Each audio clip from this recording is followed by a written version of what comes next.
ये बात है 1970s की और ये एक सच्ची कहानी है। अमेरिका में रहने वाली 26 साल की एक लड़की डोना मेडिकल नर्सिंग स्टूडेंट थी, अपनी मदर की इकलौती बेटी। यूनिवर्सिटी से छुट्टियां होने पर वो अपनी मदर से मिलने के लिए घर वापस आई, लेकिन अब अगले दिन उसके नए मेडिकल सेमेस्टर का स्टार्ट था। अब हॉस्टल वापस जाने के लिए वो अपना बैग पैक कर रही थी। उसकी मदर उसके रूम में आई और उसको एक छोटा सा गिफ्ट बॉक्स दिया। ये तुम्हें हॉस्टल में भी घर की याद दिलाएगा, उसकी मदर ने मुस्कुराते हुए कहा। डोना अपना सामान उठाकर हॉस्टल चली गई। डोना के रूम में उसकी एक फेलो स्टूडेंट एंजी भी रहती थी। वो दोनों बेस्ट फ्रेंड थीं। डोना अपना गिफ्ट खोलती है और देखती है एक पुरानी मासूम सी कपड़े की गुड़िया। इसको देखकर वो हल्का सा मुस्कुराई और अपने रूम की एक शेल्फ पर इसे रख दिया। ये थोड़ी क्रीपी है ना, एंजी ने उससे मजाक में कहा। फिर वो दोनों अपने कामों में बिजी हो जाती हैं। वो डॉल उनके लिए कई दिनों तक सिर्फ एक बेजान शो पीस थी, लेकिन फिर वो बेजान नहीं रही। एक शाम जब डोना अपनी ड्यूटी से वापस अपने रूम में आई, उसने देखा कि वो डॉल अब शेल्फ पर नहीं बल्कि एक डाइनिंग चेयर पर पड़ी हुई थी। जब उसने एंजी से इस बारे में पूछा तो उसने कहा, मैंने इसे यहाँ नहीं रखा, बल्कि शायद तुम खुद ही इसे रखकर यहाँ भूल रही हो। डोना का सारा दिन हॉस्पिटल शिफ्ट्स, असाइनमेंट्स और क्लासेस में जाता था। उसे भी ऐसा महसूस हुआ कि शायद थकावट और स्ट्रेस की वजह से वो उसे खुद ही रखकर भूल रही हो।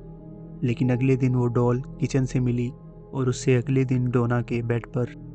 डोना ने जब उस वक्त डॉल को उठाया तो उसके हाथ में एक छोटी सी पर्ची थी, जिस पर किसी छोटे बच्चे की हैंड राइटिंग में लिखा हुआ था, हेल्प अस। हैरानगी की बात तो ये थी कि वो पर्ची कोई नॉर्मल पेपर नहीं बल्कि एक पुराना स्क्रैप पेपर था। जिस पेपर पर वो नोट लिखा गया ना तो कभी उन्होंने इस्तेमाल किया और ना ही उनके रूम में मौजूद था।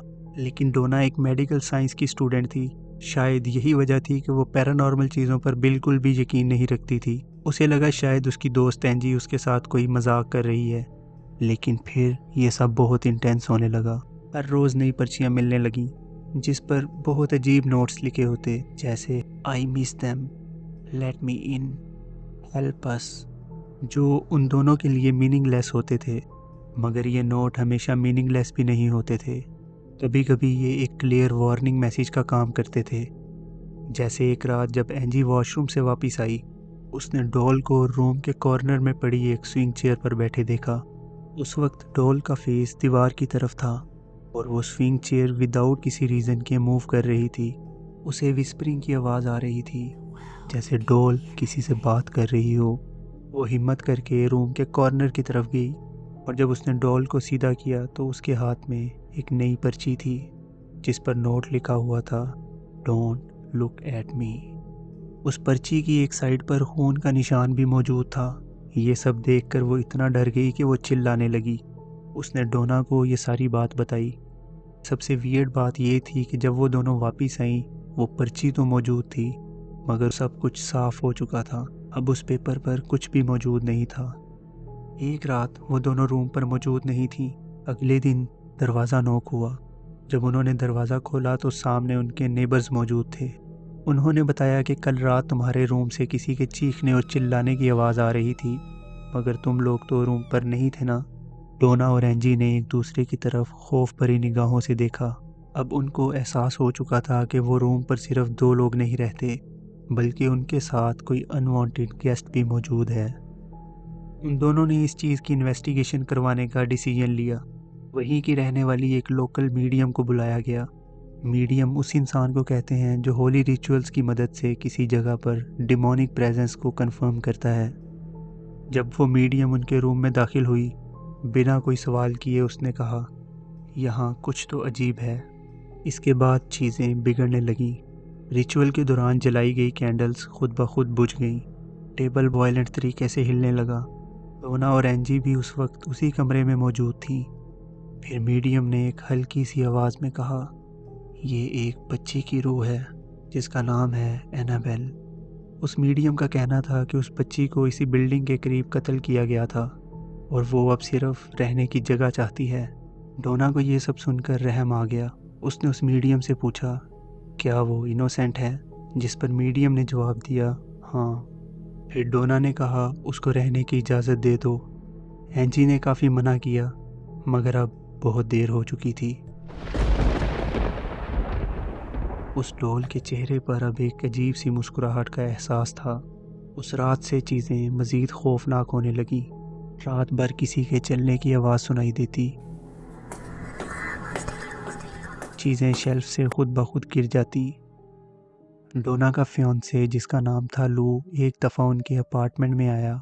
उसने जब पहली बार उस डॉल को देखा तो कहा, इससे बहुत अजीब फीलिंग आती है। और जब उस रात वो सोया तो उसने ख्वाब में देखा कि वो डॉल उसको गला दबाकर मारने की कोशिश कर रही है। अगले दिन उसने डोना से कहा कि वो इस डॉल को फेंक दे, मगर ये बात उस डॉल को बहुत बुरी लगी। उस रात जब लू सोया तो उसे ऐसा महसूस हुआ जैसे उसके सीने पर कोई बैठा हो। घबराहट से जब उसकी आंख खुली तो उसने देखा कि वो डॉल उसके सीने पर बैठी हुई थी। बहुत कोशिश के बाद भी वो हिल नहीं पा रहा था, मगर उसकी खुशकिस्मती थी कि उसकी चीख साथ वाले रूम में सोई डोना और एंजी को सुनाई दे गई। उसके चीखने की आवाज़ से वो दोनों नींद से जाग गई। जब लाइट ऑन करके देखा तो लू की शर्ट सीने से फटी हुई थी और उसकी चेस्ट पर 7 स्क्रैचेस के निशान थे, जिसमें से 3 निशान वर्टिकल और 4 हॉरिजॉन्टल थे। उसकी चेस्ट पर ये 7 निशान ऐसे लग रहे थे जैसे किसी जानवर ने हमला किया हो। डोना ने एक दफ़ा फिर इस चीज़ को इन्वेस्टिगेट करवाने का डिसीजन लिया। ईडी वॉरेन और लोराइन वॉरेन, जो कि दुनिया के जाने माने डिमोनोलॉजिस्ट और पैरानॉर्मल इन्वेस्टिगेटर हैं, इस केस को इन्वेस्टिगेट करने के लिए डोना के अपार्टमेंट में आए। उनका कहना था कि ये किसी बच्ची की रूह नहीं है, बल्कि ये एक डीमन एंटिटी है जिसने बच्ची की रूह होने का सिर्फ एक नाटक किया। एंजी ने इस डॉल को जलाने का मशवरा दिया, मगर उन्होंने कहा इसका कोई फ़ायदा नहीं, क्योंकि डिमोनिक एंटिटी वो डॉल नहीं है, बल्कि उस डिमोनिक एंटिटी ने सिर्फ इस डॉल के साथ खुद को अटैच किया हुआ है। अगर उस डॉल को जला भी दिया जाए तो उस डिमोनिक एंटिटी को कोई फ़र्क नहीं पड़ता, मगर ऐसा करना उसके गुस्से को दावत ज़रूर देगा। उन्होंने वहाँ एक प्रीस्ट को बुलाकर उस डॉल पर एग्जॉर्सिज्म करवाया। वो चाहते थे कि वो डॉल को अपने साथ ले जाएं ताकि मज़ीद कोई नुकसान ना हो सके, मगर ऐसा करना बिल्कुल भी आसान नहीं था। उस डॉल को ले जाते हुए उसका वज़न 3 गुना तक बढ़ चुका था, जैसे कोई उसे जाने से रोक रहा हो। जिस कार में रखकर उस डॉल को ले जाया जा रहा था, रास्ते में अचानक से उसके ब्रेक्स फेल हो गए। कई दफ़ा वो कार आउट ऑफ कंट्रोल हो गई। मज़ीद आगे बढ़ना इतना मुश्किल हो गया कि वहाँ प्रीस्ट को बुलाकर एक दफ़ा फिर उसका एग्जॉर्सिज्म किया गया और फिर फाइनली ये सफ़र ख़त्म हुआ। फिर उस डॉल को यूएसए के ओकल्ट म्यूज़ियम के एक ब्लेस्ड ग्लास बॉक्स में रखा गया। उसी ग्लास बॉक्स में आज भी एनाबेल डॉल अमेरिका के ओकल्ट म्यूज़ियम में मौजूद है, जिस पर लिखा है warning, positively do not open. वहाँ पर इस ग्लास बॉक्स को हर रोज़ होली रिचुअल्स के ज़रिए सिक्योर रखा जाता है, मगर वहाँ भी ये एंटिटी अपने होने का एहसास दिलाती है। एक रात म्यूज़ियम के सिक्योरिटी गार्ड ने नोटिस किया एनाबेल डॉल का बॉक्स 1 इंच तक खुला हुआ था। जब उसने उस जगह की सीसीटीवी फुटेज चेक की तो वहाँ की वीडियो करप्ट हो चुकी थी, मगर उसकी ऑडियो में एक आवाज़ सुनाई दी, लेट मी आउट।